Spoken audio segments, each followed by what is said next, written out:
Fire and wind come from the sky, from the gods of the sky. But Crum is your god. Crum, and he lives in the earth. Once giants lived in the earth, Conan. And in the darkness of chaos, they fooled Crum. And they took from him the enigma of steel. Crum was angered, and the earth shook. And fire and wind struck down these giants, and they threw their bodies into the waters. But in their rage, the gods forgot the secret of steel and left it on the battlefield. And we who found it are just men. Not gods, not giants, just men. And the secret of steel has always carried with it a mystery. You must learn its riddle, Conan. You must learn its discipline. For no one in this world can you trust. Not men, not women, not beasts. This you can trust. Okay, so today I want to review a very bizarre take that I read online about this movie, but upon closer inspection, I actually realized that the take isn't so bizarre. So the guy argues that Conan the Barbarian is actually a fascist propaganda movie.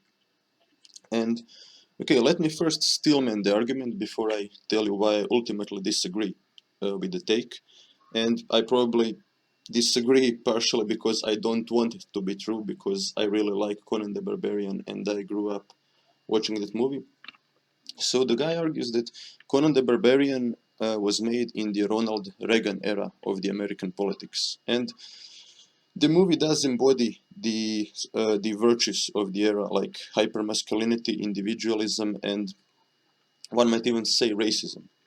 And okay, while Ronald Reagan policy and ideology is not identical to fascism, there are some similarities, and I would agree that hypermasculinity, individualism, and racism actually do fit very well with the fascist ideology, although one could argue that fascism is also about collectivism, but okay.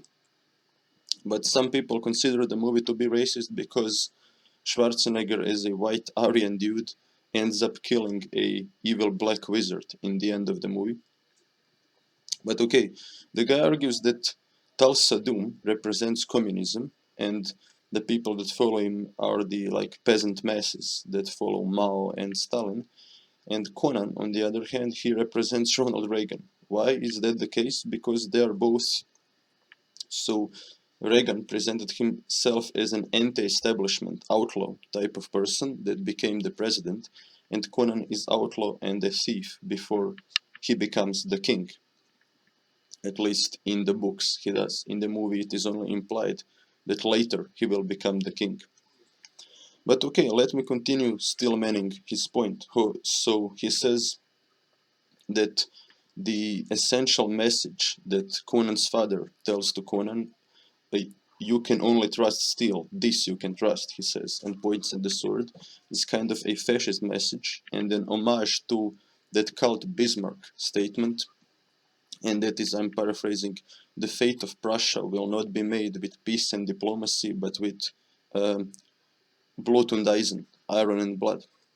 And Hitler liked that quote, like many other German nationalists. Then the guy continues to argue that Conan, at one point in a movie, he argues with his friend Subatai about whose god is superior. And Subatai tells Conan, well, your god, he lives in a mountain, and my god, he is the everlasting sky. To which Conan says, Crum laughs at you in his mountain.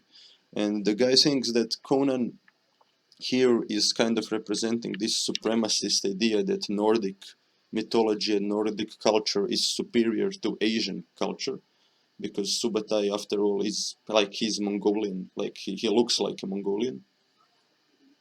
But to me, that scene represents the fact that two people can still be friends while having different cultures and different religions.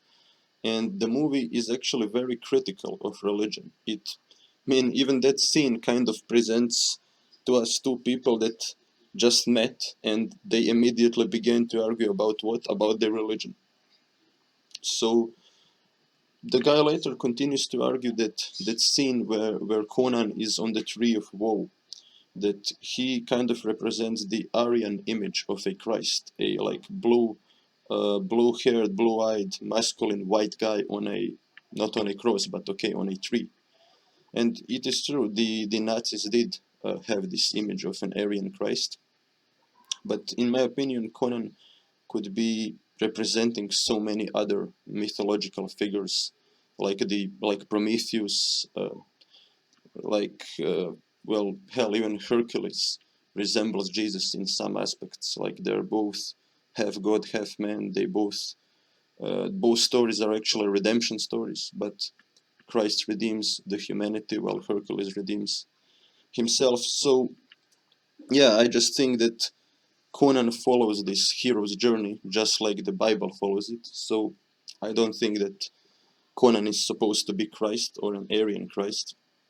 And hell, even some famous movie critic calls Conan the Barbarian a psychotic version of Star Wars. And Star Wars is the best representation of the hero's journey in recent media. And in the end, where I disagree the most with this review is this idea that the movie tells us to be like Conan. The movie doesn't tells us to be like Conan. It's like saying that Scarface promotes violence and crime. On the contrary, Brian De Palma said that the point of Scarface is not to be like Scarface, is not to just want money and whores and power and fame in your life. The point is that the life of Scarface is empty. And in the same way, I believe that the point of Conan the Barbarian is that vengeance ultimately did not make Conan happy. It made him strong. It made him king in the end. But we can see him like that sad image of a broken man, of a hardened man, and a sad man sitting on a throne at the end. So I actually think that movie is much smarter than it seems, and I believe that the movie is actually telling us not to be like Conan, but the movie presents us with this nihilistic, ultra macho hero, and that's actually a common theme in these sword and sorcery movies. And so yeah, I believe that Conan, well, Conan himself believes in the fascist ideals, we the audience don't have to believe in them. So yeah, that's all, and I will link the review in the